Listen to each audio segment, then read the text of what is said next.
And we are back on 94.7 FM, The Gospel Giant. I am here with Ms. Gwen Turner, and we are talking about domestic violence. We mentioned before we went to break that we were going to find that national hotline number for domestic violence, and that number is 1-800-799-7233. That's 1-800-799-7233 or 799-SAFE. 1-800-799-SAFE, SAFE. Gwen, let's talk a little bit about when someone does get out and they tell their story. Is there any shame or remorse expressed from the abuser typically? Sometimes I always go back to my case. I can remember when I first started doing TV interviews regarding my abuse. Mm-hmm. He sent word to me, tell T to get off TV. The people gonna think it's me. You know, so a lot of times abusers go in a denial state where they, this I mean, because sometimes they actually think they haven't done anything wrong.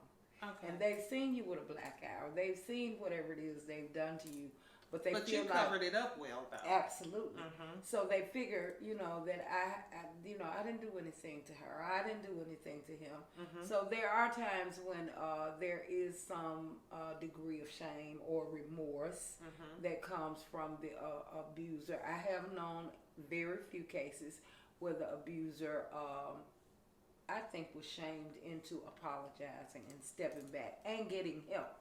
Okay. Because that's the main thing. We have help for the victims, but the abusers also need help. Absolutely.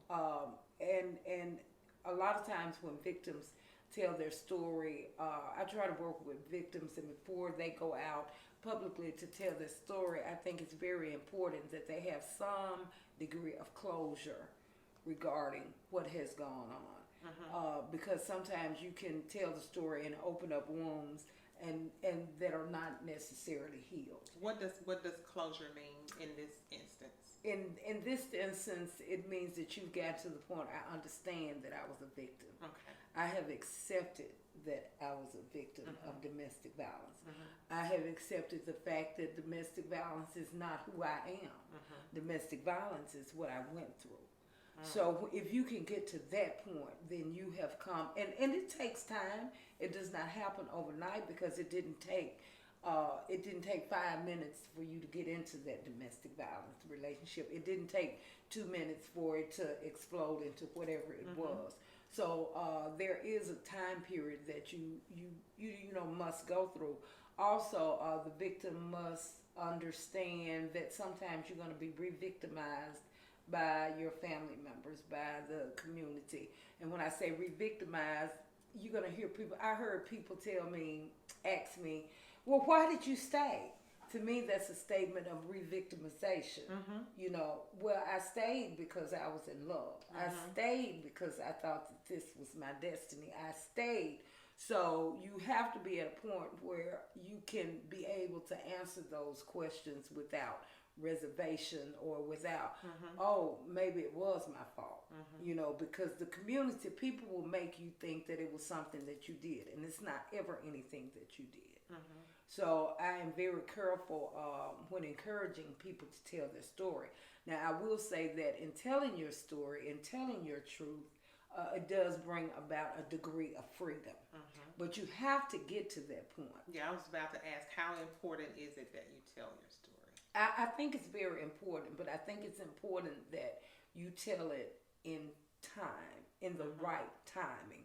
I don't think that you should end a relationship, or you come out of a relationship and 30 days may not be the Mm-hmm. time to come out and Mm-hmm. start talking about it. First of all, there's a safety issue involved Right. in that. And also the fact that,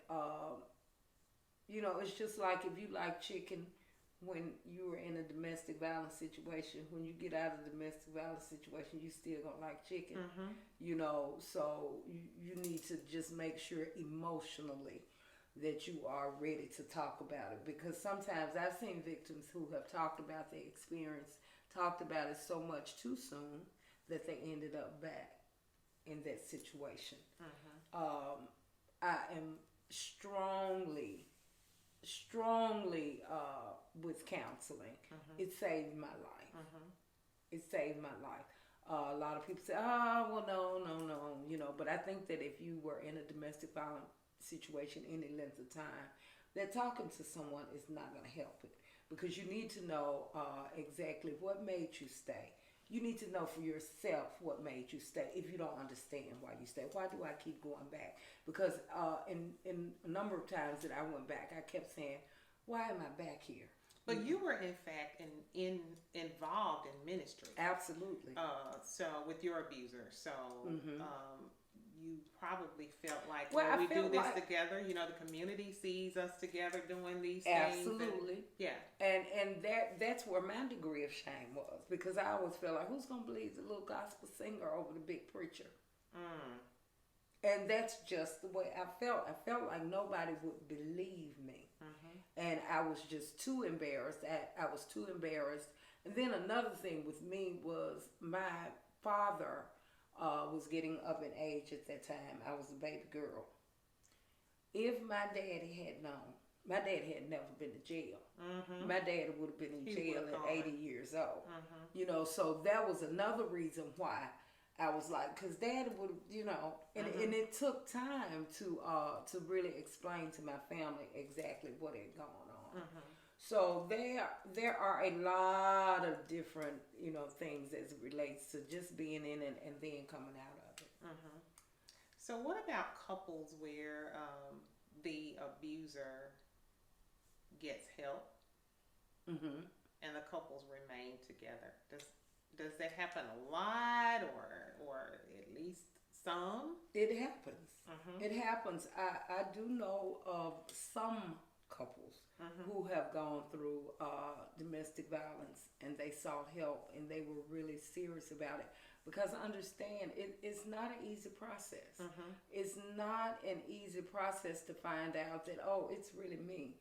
It's not an easy process to bare your soul to someone possibly you don't really know very well or whatever, and then live with the fact that there are some things about me that I need to change because I'm hurting other people. But I promise you, it is possible. And I tell people, when they seek out counseling and they seek out help for things like that, you need to treat it like you treat joining the church. You need to make sure that you are somewhere where you're going to be fed and where you're going to be helped spiritually. You need to go somewhere where you're going to be helped emotionally. I would advise people to go to somebody non-biased, somebody that they don't, neither one of you know, and so that person can sit, and that way you won't feel like, well, that's your friend and that's the reason is, because I went through some counseling sessions with my abuser, and every time they got on him, then that was the last session. And we didn't know the people, but it was just like he was not ready to accept the fact that there were some things that needed to change about him as it related to our relationship. So have you, do you see success with these couples that get help and get back together? Absolutely. Absolutely. Because I think that a lot of times that, as we talked earlier, people abuse for different reasons. So you have to get to the root of that. Got to get to the why. And people are victims for different reasons. And you have to get to the reason why. But if there's a foundation of love that's really there somewhere in the midst of all of that mess, I do believe that it can be worked through, and that you can not only help yourselves but help other people. And be great examples. And I do know some couples who have gone through serious domestic violence. Wow. But they were determined that they were going to work it out. And they did. So I heard you say earlier that in your case, you said, I was just going to pray it away. Oh, yeah. I think it's really important, to talk about from the church perspective, that, you know, when someone is reaching out or when someone is sharing something like this with you, it's okay to pray for them.